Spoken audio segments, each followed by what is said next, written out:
नमस्कार। आज मैं आपको संस्कृत विषय का अव्यय प्रकरण पढ़ाने जा रहा हूँ। तो प्यारे विद्यार्थियों, तैयार हो जाइए। आज हम संस्कृत पढ़ रहे हैं और संस्कृत में हमारा टॉपिक है अव्यय। एक महत्वपूर्ण बात, हमने अपने YouTube चैनल शहर हैप्पीनेस संस्कृत एजुकेशन पर हिंदी, संस्कृत, अंग्रेजी तीनों भाषाओं की व्याकरण से रिलेटेड बहुत महत्वपूर्ण टॉपिक अपलोड किए हैं और सभी प्रतियोगी परीक्षाओं में महत्वपूर्ण अन्य विषयों के टॉपिक भी यहाँ पर उपलब्ध हैं।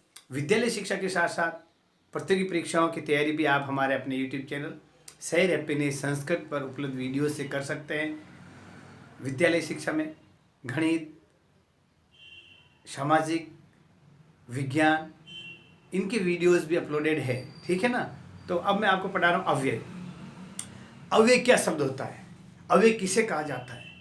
अव्यय वे शब्द जिनका प्रयोग करते समय उन पर लिंग, वचन, पुरुष का कोई प्रभाव नहीं पड़ता, यानी चाहे एक वचन हो, चाहे द्विवचन हो, चाहे बहुवचन हो, चाहे पुल्लिंग हो, स्त्रीलिंग हो या नपुंसकलिंग हो, प्रथम पुरुष हो, मध्यम पुरुष हो या उत्तम पुरुष हो, और सरल वाक्य हो, संयुक्त वाक्य हो या मिश्र वाक्य हो, कहीं पे भी उनका हम प्रयोग करते हैं तो वो हमेशा एक सदैव एक ही अर्थ देते हैं, यानी उनके बनावट में, शब्द की बनावट में कोई अंतर नहीं आता है, ठीक है।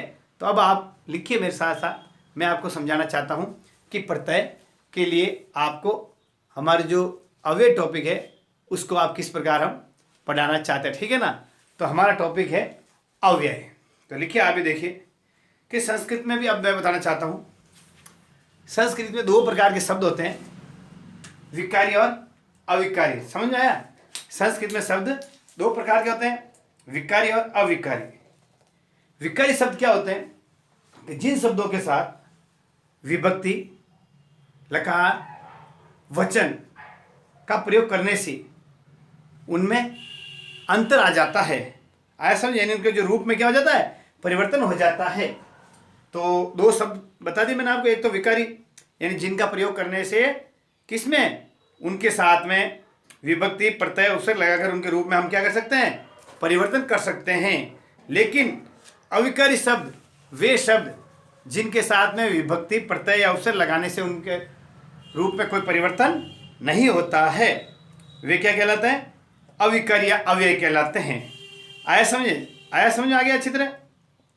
तो मैं आपको बताना चाहता हूं कि देखो, सदृश त्रिषु लिंगेषु सर्वाचु च विभक्तिषु वचनेषु च सर्वेषु यत् नियति तवद्ययम् अव्ययम्। आया समझ? यानी तीनों लिंगों में, सभी विभक्तियों में और सभी वचनों में जो समान रहता है उनके रूप में परिवर्तन नहीं होता, अव्यय कहलाता है। आप परिभाषा लिखिए, अव्यय तीनों लिंगों में, लिखिए अभी मेरे पीछे पीछे, तीनों लिंगों में, ठीक है। और आगे लिखिए, सभी विभक्तियों और सभी वचनों में, सभी विभक्तियों और सभी वचनों में, ठीक है। लिखते रहिए आप भी, समान ही रहता है, समान ही रहता है, यानी रूप परिवर्तन नहीं होता है, रूप परिवर्तन नहीं होता है, ठीक है। समझ आ गया? यानी वह क्या कहलाता है, अव्यय कहलाता है। समझ आ गया आपके कुछ बात? कि जैसे एक शब्द हम ले रहे हैं आपके साथ में, अपी। अपी का मतलब होता है भी। अपी का प्रयोग तीनों लिंगों में, चाहे पुल्लिंग में करो, चाहे स्त्रीलिंग में करो, चाहे नपुंसकलिंग में करो, अपी का रूप अपि ही रहेगा।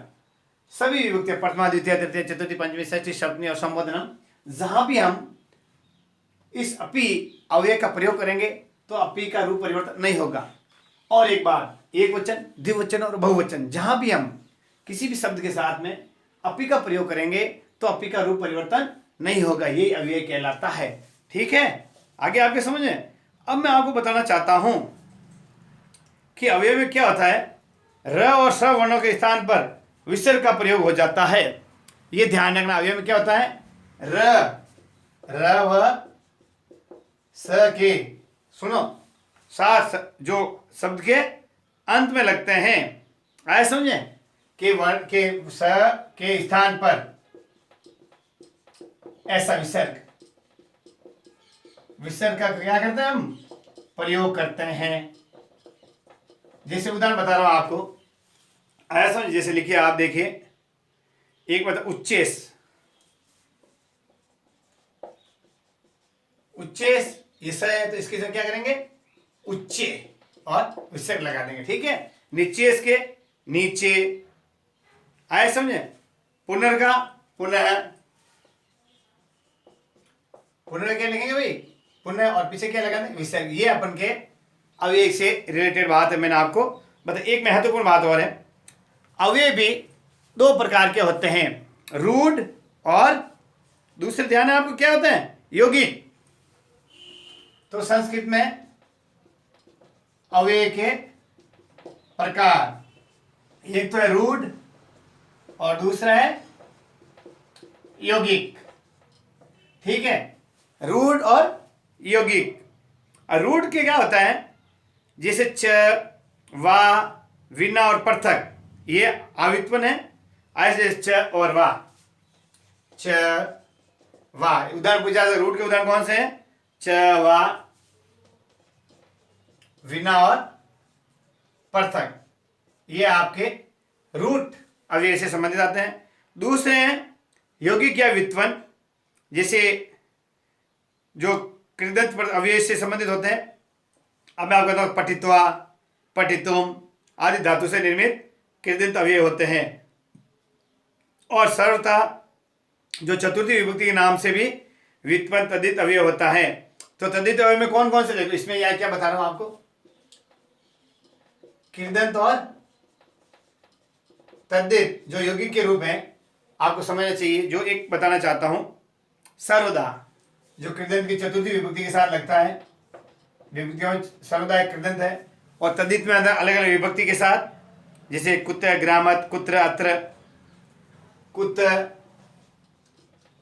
कुत्र, कुत, जो लिखा है ना, ये क्या है, तद्धित के जो किससे संबंधित है, विभक्ति से संबंधित, जो विभक्ति का बोध कराते हैं। कुत्र और कुत किससे संबंधित है, ये विभक्ति का बोध कराते हैं, इसलिए विभक्ति से संबंधित होते हैं। दूसरे होते काल बोधक, तद्धित में चल रहा, यदा, कदा, तदा, ये क्या गलत है, काल बोधक तद्धित अव्यय, जो हमें समय का बोध करवाते हैं। ठीक है, इसके बाद में प्रकार के लिए यथा, तथा, यथा, तथा, ये जो है प्रकार से संबंधित है। और विविध होता अन्य, अनेकेश। अब मैं आपको महत्वपूर्ण जो आपके अव्यय हैं उनको मैं आप उदाहरण सहित, कुछ महत्वपूर्ण अव्यय हैं उनको मैं उदाहरण सहित आपको समझा रहा हूं। ये लिख लीजिए, लिख लिया आपने, ठीक है। अब देखो, मिटा दो। अब आपको मैं महत्वपूर्ण अव्यय लिखवा रहा हूं और उन अव्ययों का हम अर्थ भी आपको समझाएंगे और उनका वाक्य में प्रयोग किस प्रकार होता है वो भी हम आपको समझाएंगे। ठीक है, तो अब देखिए आप, तो अव्यय से संबंधित बात आपको अच्छी तरह समझ आ जाएगी होगी कि वे शब्द जिनका लिंग, वचन, विभक्ति, पुरुष पर कोई प्रभाव नहीं पड़ता है। जिससे मैं आपको एक उदाहरण ले रहा हूं, लिखिए, आप देखिए, इति। अब इति का प्रयोग हम कहां कहां कर सकते हैं, देखना। एक ये आपके जो ये अव्यय है, देखो, इति, आया समझे, इति एक अव्यय है, समझ आया। अब इसको हम कहां कहां कर सकते हैं, शब्द स्वर के लिए, कारण के लिए, प्रतिपदिक के लिए और उपसंहार के लिए। तो क्योंकि, इति का मतलब होता है क्योंकि। तो क्योंकि किसी प्रश्न का कारण बताने के लिए हम उसको बताने के लिए जैसे बताना चाहता हूं, जैसे देखो, वैदेशिको अस्मि तो पृच्छामि पुराण मित्येव न साधु सर्वतः, आया समझ। इस तरीके से ये इति का। अब जैसे प्रतिपादिका के लिए दिलीप इति राजेंदु, दिलीप इति और इति प्रथमो अंक, कुंजंत राम रमेति मधुर मुद्राक्षम। ये जो मैंने बताए हैं इन सब में इति का प्रयोग बताया गया है। जैसे देखो, इति द्वितीय अध्याय के, इसे देखो, अब इति का प्रयोग क्योंकि के लिए और उपसहार के लिए भी हम उपसहार के लिए करते हैं। इति द्वितीय अध्याय इति प्रथमो अंक, कैसे देखो, इति प्रथमो अंक, तो इति आया है, ये क्या है, अव्यय है। क्या भाई, क्या है इति, ये अव्यय है। इस प्रकार इति यानी क्योंकि के अर्थ में भी और उपसहार के अर्थ में भी, उपसहार के अर्थ में भी इसका अपन प्रयोग कर सकते हैं। और कारण के लिए क्योंकि क्या बताए, कारण यानी क्योंकि कारण के लिए भी हम, किसी कारण बताने के लिए भी हम इति का प्रयोग करते हैं अव्यय के रूप में।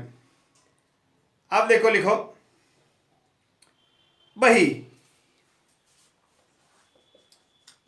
बही मतलब होता है बाहर, ठीक है ना। इति के बाद में मैंने बता रहा हूं बही कोई स्थान से संबंधित है, बाहर के लिए, तो क्या करना, जैसे देखो, सह ग्राद बही भ्रमति, देखो, स ग्राद बही भ्रमति, ठीक है ना। स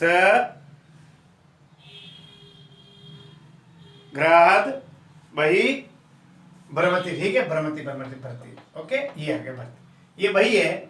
ये आगे आप देखो, स की जगह में यदि सा लिख देंगे तो भी इस बही में कोई भी बदलाव नहीं आएगा। अहम लिख देंगे तो भी बदलाव नहीं आएगा। त्वम लिख देंगे तो भी बदलाव नहीं आएगा। ते लिख देंगे तो भी इसमें बही में कोई भी बदलाव नहीं आएगा। यही इस अव्यय की विशेषता होती है, ठीक है। अब मैं आपको बता, जैसे अत्र, अत्र यानी यहाँ, अब कुछ महत्वपूर्ण लिखवा देता हूँ। देखो, इस तरह से अपन इसका प्रयोग कर सकते हैं, ठीक है ना। आप लिखे देखो, अत्र, अत्र यानी यहाँ स्थान के लिए, तत्र, तत्र यानी वहां, कुत्र, कुत्र में कहाँ, ये स्थान के लिए और ये प्रश्नवाचक के लिए। ध्यान रखना, अत्र तत्र, अत्र यानी यहाँ, तत्र यानी वहां, कुत्र यानी कहाँ, स्थान से संबंधित प्रश्न पूछने के लिए कुत्र का प्रयोग हम कर सकते हैं, ठीक है। अब देखो, लिखिए, आगे बता रहा हूं, यदा जब, कदा कब, यदा जब और कदा का है कब। अब इसमें आपको प्रश्न पूछे जा सकते, यदा जब समय पूछने के लिए, कदा कब समय पूछने के लिए, और यदा समय बताने के लिए। जैसे देखो, यदा का प्रयोग मैं बता रहा हूं आपको, देखो, जब के लिए, यदा सूर्योदय भवति स पाठम पठति, यदा सूर्योदय भवति स पाठम पठति, समझ आया कुछ। यदा सूर्योदय भवति स पाठम पठति, जब सूर्योदय होता है तब वह पाठ पढ़ता है। आ रहा समझ आपके हैं, यदा, यदा जब। अब कदा यानी कब, तो कदा प्रश्न पूछ रहा है कि कदाम गमिष्यसि, ऐसे गमिष्यामि, कब जाओगे, अभी जाऊंगा। इसी तरह से जो मैंने ये बताया है, यदा और कदा। श्व, देखो, अद्य, अद्य मतलब होता है आज, और श्व मतलब होता है कल, आने वाला कल, ठीक है। अद्य यानी आज, स्व यानी आने वाला कल, ठीक है जी। अब देखो, विना, विना यानी बिना, के अलावा, विना का मतलब होता है बिना। अब आप पहले ये लिख लो, ठीक है, ये लिख लिए। अब मैं आपको आगे बता रहा हूँ, इनसे रिलेटेड ये लिख लिए होंगे आपने, और महत्वपूर्ण और लिखवा रहा हूँ, ताकि इनका हिंदी अर्थ आपको यदि समझ आ जाएगा तो आप आराम से इन अवयवों का संस्कृत वाक्यों में प्रयोग समझ सकेंगे और इन अवयवों का यदि संस्कृत में कहीं प्रयोग हो रखा है तो उनका भावार्थ भी आप समझ जाएंगे। ठीक है, अब देखो आप लिखिए, आगे बता रहा हूं। कुत यानी कहां, ये बता दिया। इतस्त यानी इधर उधर। अब आगे लिखिए आप अधुना। अधुना भी एक अव्यय है जिसका अर्थ होता है अब। अधुना का अर्थ क्या होता है? अब। किम, किम भी हमारा एक है जो अव्यय का कार्य करता है। यत, यावत, तावत। यत, यावत और तावत, ये बहुत महत्वपूर्ण। यावत और तावत आपके कई बार प्रतियोगी परीक्षा में पूछा जा चुका है। जितना और उतना। यावत का मतलब होता है जितना और तावत का मतलब होता है उतना। आए समझ, जितना और उतना। और यद का अर्थ हम करते हैं येन कैन प्रकरण। येन कैन प्रकरण यद्यपि, क्योंकि इति बात। यद्यपि भी यद का प्रयोग हम यद्यपि भी कर सकते हैं। ठीक है, किसमें कर सकते हैं हम? यद्यपि में भी इसका प्रयोग हम, जैसे देखो यद किंचित देतम, अब यावत दत्तुम तावत भुक्तुम। यावत दत्तुम तावत भुक्तुम। आया समझ में? यावत दत्तम तावत भुक्तम, जितना दो उतना भुगतान करो, भक्षण करो। कुत्र यानी कहाँ, वर्ता यानी व्यर्थ में ही, फालतू, जैसे मोहन व्यर्था हसती। वृथा में लिखिए आप,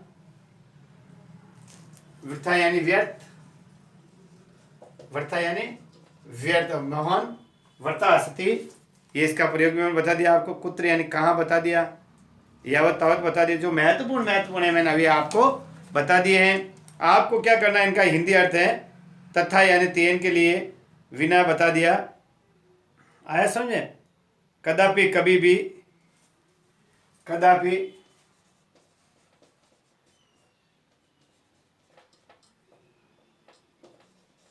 कभी भी। अपी का बता दिया मैंने, अपी यानी भी। अपी में भी, कदा और अपी दोनों इसमें साथ जुड़े हुए हैं, तो कदापि यानी कभी भी। आया समझे?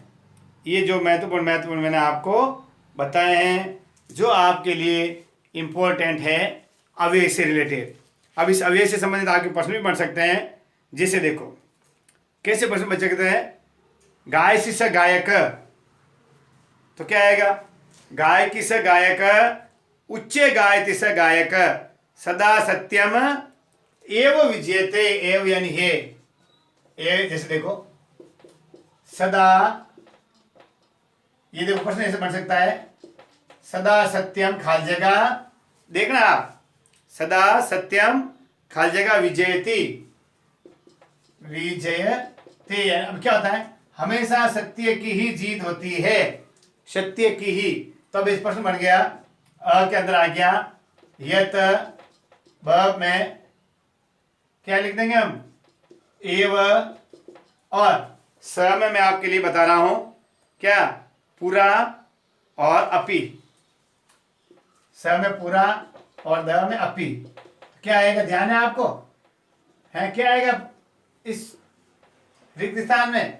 एव, तो सदा सत्य एव विजेते, तो ब आएगा। क्या आएगा? सदा सत्यम एव विजेत। इस प्रकार आ सकता है। जिसे ग्रामात खाल जगह नदी पर बहती। ग्रामात खाल जगह नदी पर, ग्रामात देखो ऐसे, ग्रामात देखो नदी पर बहती, तो इसका हिंदी अर्थ समझिए। गांव के बाहर नदी बह रही है, तो बाहर के लिए कहेंगे बही। तो क्या आएगा यहाँ पे? ग्रामात बही। आ रहा समझ आपके? नदी प्रवहती। अब इस क्रियाम खाल जगह नर अक्रमण्यम भवती। क्रियाम विना, हमेशा क्रिया के लिए आएगा विना। क्या आएगा? विना यानी बिना। विना भी एक अव्यय है। क्रिया विना, आया समझे? क्रिया विना नर अक्रमण्य भवती। कार्य के बिना नर क्या हो जाता है? आलसी हो जाता, बिना काम का हो जाता है। अब ऐसे प्रश्न पूछा जा सकता है जो आपको याद रखने पड़ेंगे इन अवयवों के हिंदी अर्थ। आया समझ में? हिंदी अर्थ यदि आपके समझ आ जाएगा तो आप आराम से इन जो आपके क्या है अव्यय हैं, आया समझ, इन अवयवों को आप समझ के इनका हिंदी अर्थ समझ लेना आपको, ताकि आप क्या आराम से जो परीक्षा में पूछा जाए भविष्य संबंधित प्रश्न तो आप कर सकते हैं। जैसे इतस्तत, अत्र तत्र, इदानीं, उच्चे, विना, तावत, तत्र, आया समझ जो जो मैं बता रहा हूँ, नूनम, एव, सहसा, उच्चे, ये जो आपके बहुत इंपॉर्टेंट थे। इतस्तत यानी इधर उधर, इनको आपको याद रखना है ताकि आप आराम से इनका प्रयोग अपनी जो क्वेश्चन पूछे जा सकते हैं उनमें कर सकते हैं। तो प्यारे विद्यार्थियों, आप मन लगाकर पढ़ते रहिए और आगे आने वाले वीडियोस में हम आपको सेकेंडरी बोर्ड के जो संशोधित पाठ्यक्रम हुआ है उससे रिलेटेड वीडियोस अगले वीडियो में हम आपको बताएंगे। तो आप घर पे रहिए, तैयारी करते रहिए और पढ़ते रहिए। हमारे आपके लिए आपका अपना यूट्यूब चैनल शहर अपने संस्कृत सदैव आपके साथ है। जिन्होंने सब्सक्राइब नहीं किया सब्सक्राइब कीजिए और बेल आइकन जरूर दबाइएगा ताकि नोटिफिकेशन आपको मिले। एक विनम्र अपील हमेशा जो मैं आपको निवेदन करता हूँ, इन वीडियोस को ज़्यादा से ज़्यादा बच्चों तक पहुँचाइए ताकि बच्चे लॉकडाउन में घर पर पढ़ाई कर सके और आगे बढ़ सके। नमस्कार।